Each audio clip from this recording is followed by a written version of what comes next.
KPBS On Demand is supported by Splatero, helping homeowners pay off debt or for home improvements by offering streamlined access to your home's equity with no additional monthly payments or new debt. Splatero provides a lump sum payment in exchange for a share of your home's future value. Learn more at splatero.com. Good morning. I'm Eric Anderson in for Debbie Cruz. It's Tuesday, June 13th. Where will San Diego's unhoused go if encampments are banned? More on that next, but first, let's do the headlines. The San Diego City Council is voting today on an ordinance that would ban homeless encampments in public spaces. The proposed law would prohibit encampments at any time near schools, shelters, parks, and open spaces. It would also ban encampments on other public property, but only when shelter space is available. The nonprofit Alpha Project operates 4 shelters in the city. CEO Bob McElroy says he's pro-enforcement, but unless you have an alternative, a place for people to go, you can't, then you're criminalizing homelessness. But if you've got an option, get help or get in trouble, I've seen that motivation work hundreds and hundreds and hundreds of times over again where people have gotten the help. The city of San Diego has roughly 2,400 shelter beds, most of which are in use. But the latest point-in-time homeless count data shows there are 3,200 unsheltered homeless people in the city.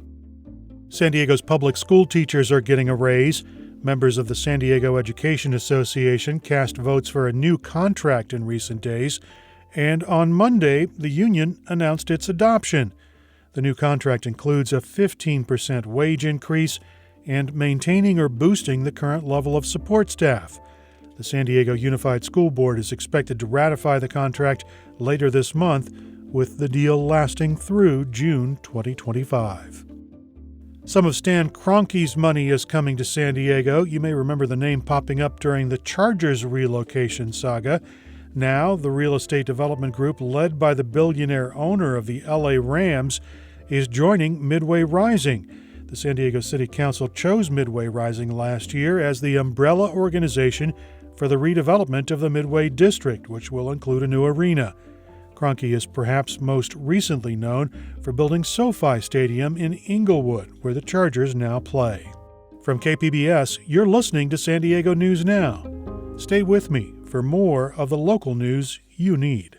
KPBS On Demand is supported by Latino Legacy Foundation, presenting their Storyteller series, Reach for the Stars with Ellen Ochoa, the first Latina astronaut, former NASA director, and San Diego native, Sunday, June 29th.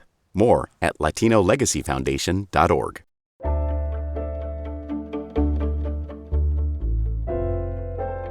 Earlier, we mentioned the decision before the San Diego City Council today. If approved, it would outlaw homeless encampments in certain areas of the city.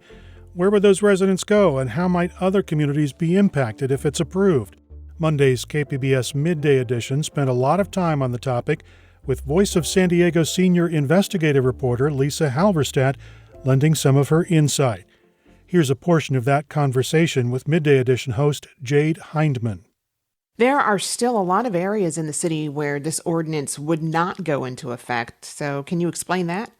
Sure. So I think it's important, as I said before, for listeners to really understand that shelter often is not available, whether it's somebody wanting it or the police are trying to persuade someone to accept it. So on a typical day in the last few months, just 23 beds were available on a typical day for a population that we learned, in the most recent downtown San Diego partnership count totals more than 2,100 people downtown and in its outskirts. That's just the downtown area. So when shelter is not available, police won't be able to fully enforce the ordinance on a sidewalk that isn't in one of those sensitive areas that I talked about before. So this could mean that people are able to camp. If it's an area that's not in a sensitive place, they're not blocking a sidewalk, so it is an encroachment violation. People may go to places like Golden Hill, for example, or even the Gaslamp Corridor, where there are large swaths of areas that are not marked as sensitive because they don't have a park or it's not within 2 blocks of a school or a shelter. And so, I think it will be interesting to see, over time, I've written a lot about the impacts of enforcement on the homeless community. And what I often see is folks moving from place to place to avoid enforcement, and then moving back eventually. So I think it will be really interesting to see, what sort of migration happens as a result of this. But the details matter in terms of how the enforcement looks and works.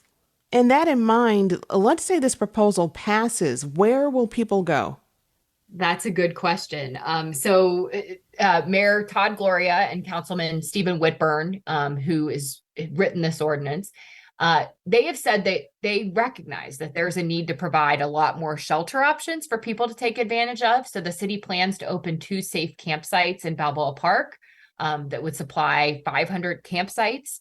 But again, as I said before, in my reporting experience, many folks will be moving to areas where they think they won't face as much enforcement. There will be a bunch of people who take the city up on the offer of those campsites or additional shelter beds, but there are going to be people that relocate themselves, if only temporarily.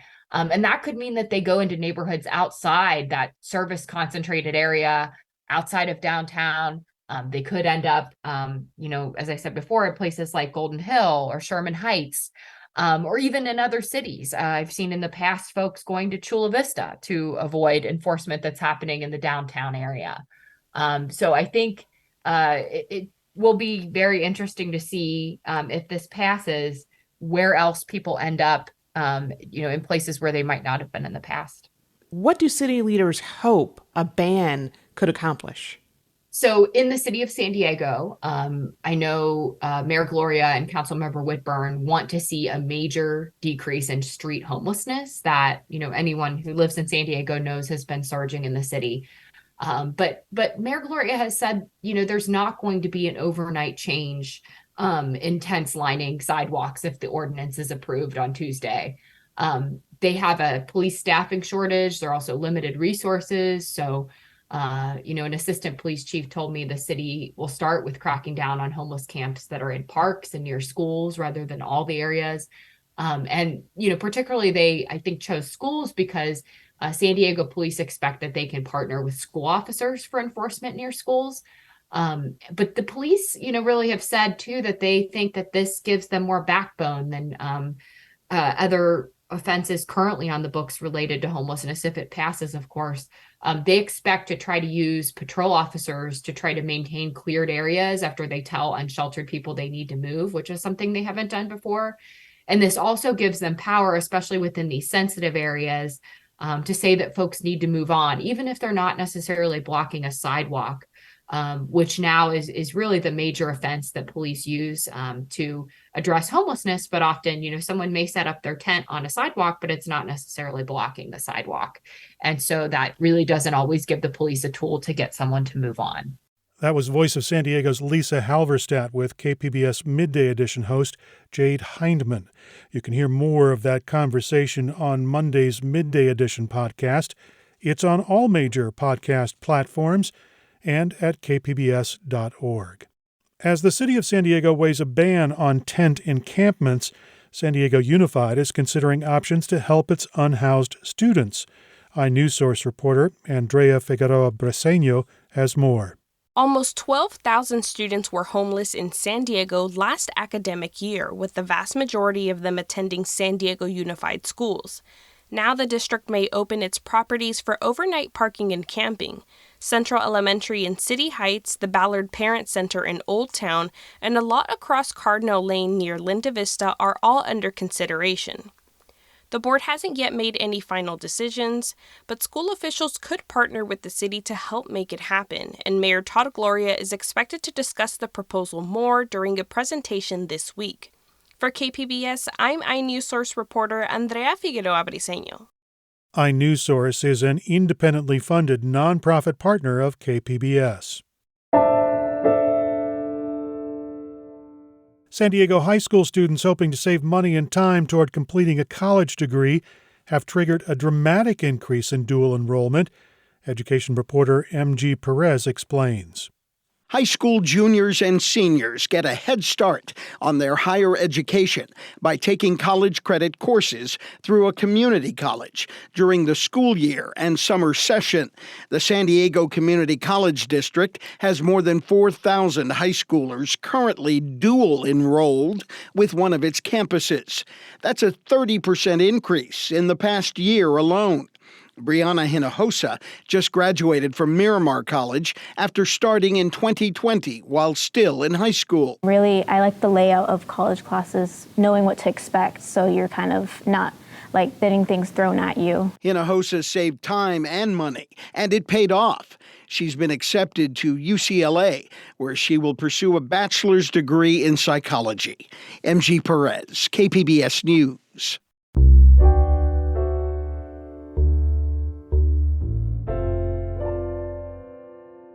San Diego's Rady Children's Hospital is seeing an increase in kids being referred or diagnosed with ADHD. Health reporter Matt Hoffman says the trend started during the pandemic. Referrals and diagnoses for attention deficit hyperactivity disorder, or ADHD, are up 30% at Rady Children's Hospital. So this was something that obviously has caught our attention. Dr. Willow Jenkins is a child psychiatrist at Rady's. She says she has some ideas for what's behind the increases. Just spending more time with your children, you're getting more data. So I think more parents were able to recognize, hey, my child seems to be struggling more with their ability to concentrate, their ability to focus. Jenkins says roughly 60 to 80% of kids with ADHD will use medication at some point, and she says it can be effective with managing symptoms. During the pandemic, the CDC reported large increases among kids using prescription stimulants. Not everyone needs medication, though. Having a more structured environment or things like physical activity can also help. Matt Hoffman, KPBS News. Coming up, San Diego artists tell the stories of those who fought off plans to turn their neighborhoods into a freeway. We'll have that story and more just after the break.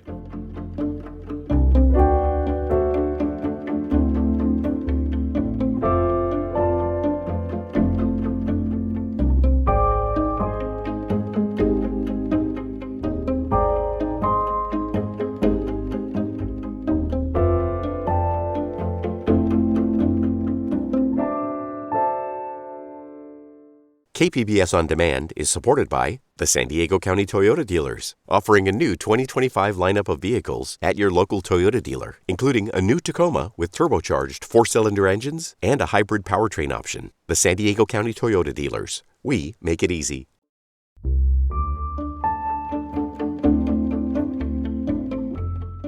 The Mission San Luis Rey in Oceanside celebrates its 225th anniversary today. It was the 18th mission to be established in California and became known as the King of the Missions because of its size.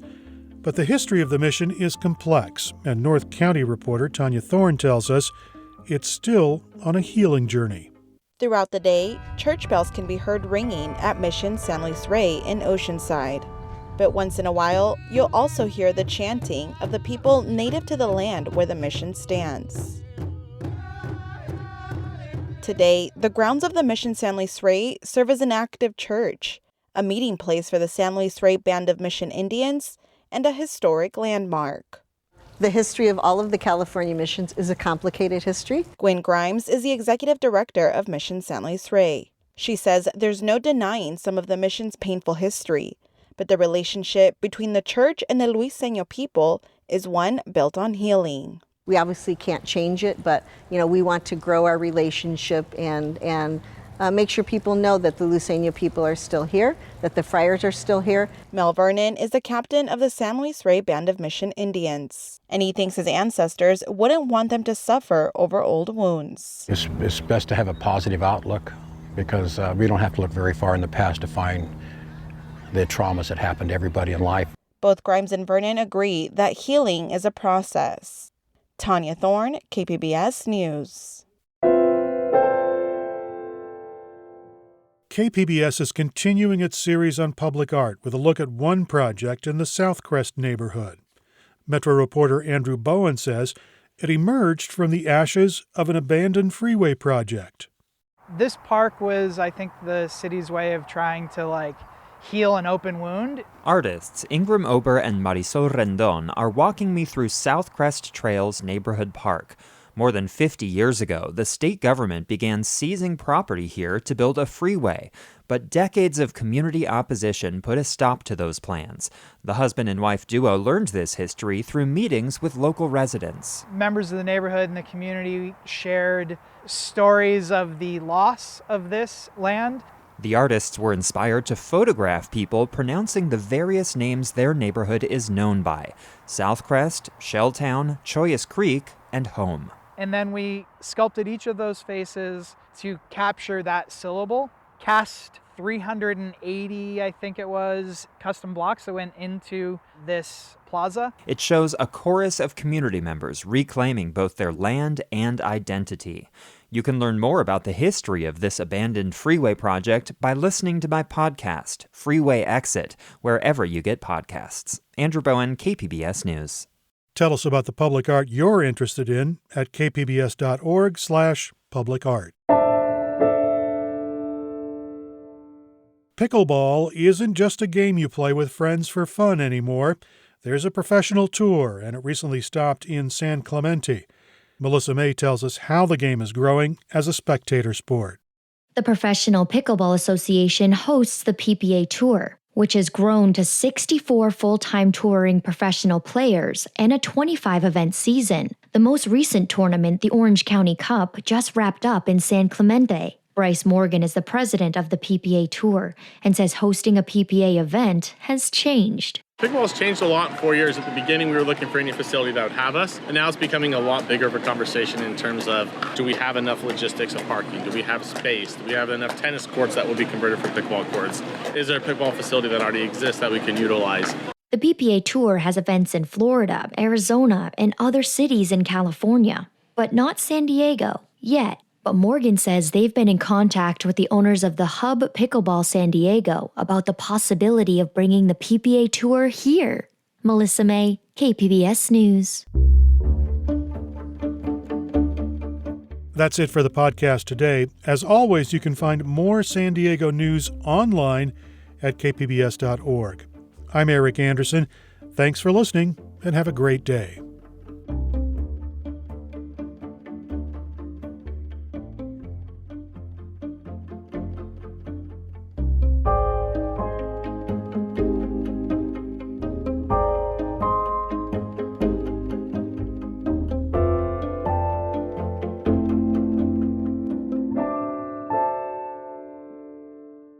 KPBS On Demand is supported by Markel Design and Remodeling, helping homeowners with their home remodeling needs. From ADUs to kitchen remodels, room additions, and custom homes, Markel Design and Remodeling can help homeowners design and build their dream homes. More at trustyourhometous.com.